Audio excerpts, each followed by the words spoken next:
বন্ধুরা, আজকে আমাদের ইলিশ মাছ এসেছে। আর ইলিশ মাছের পিসগুলো দেখাও, হাতে এত চওড়া, হেভি হেভি। না, তোমার খাওয়ার পরেই ছাড়বো, নাহলে পেট ব্যথা মা বলছে হয়ে যাবে নাকি। আজকে মা বানাবে সর্ষে ইলিশ আর আমি বানাবো পাতলা করে তেলে বেগুনে ইলিশের পাতলা ঝোল। ওটা রেসিপি দেখাবো। ইলিশ মাছ শুধু আমার জন্য তেলে বেগুনে ঝোল হচ্ছে, আর বাদ বাকি সব করা হচ্ছে এই সর্ষে ইলিশ।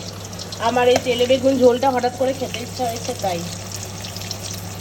আমার তেলে বেগুনে ফুটে গেছে, কিছুই দিইনি, সর্ষের তেলের মধ্যে বেগুনগুলোকে ভেজে কালো জিরা ফোড়ন দিয়ে লঙ্কা দিয়ে একটুখানি হলুদ লবণ আর একটু চিনি দিয়ে ব্যাস। এটা আমার এতদিন ধরে ক্রেভিং হচ্ছে এটা খাওয়ার। আর ইলিশটা পিসটা এত বড়, বেগুনগুলো সিদ্ধ হয়ে গেছে, তো মাছটা একদম আস্তে করে দিয়ে দিতে হবে। এটা দিয়ে জাস্ট 2 থেকে 3 মিনিট, মানে এটা আমার কয়েকদিন ধরে এত ক্রেভিং হচ্ছিল এটা খাওয়ার।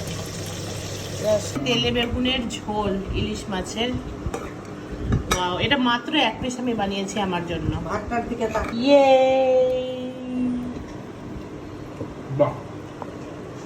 আমি সর্ষে দিয়ে এটা পরে খাবো, আগে 1 পিস খাবো। এটা আমি তুলতেই পারছি না, ভেঙে গেল। মা তুমি যে বললে গোটা থাকবে, এটা ভেঙে গেল তো। ইয়ে, এটা একটা বড় পিস, ভেঙে গেল। নাও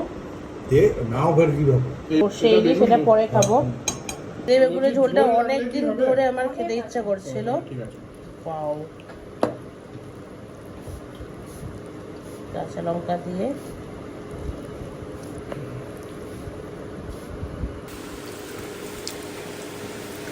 দারুণ লাগছে।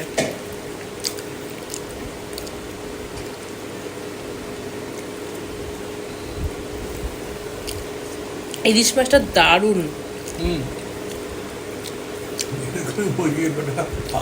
ইলিশ মাছে একটুখানি ডিম ছিল, হ্যাঁ একটু ছিল না, ওটাই দিচ্ছি।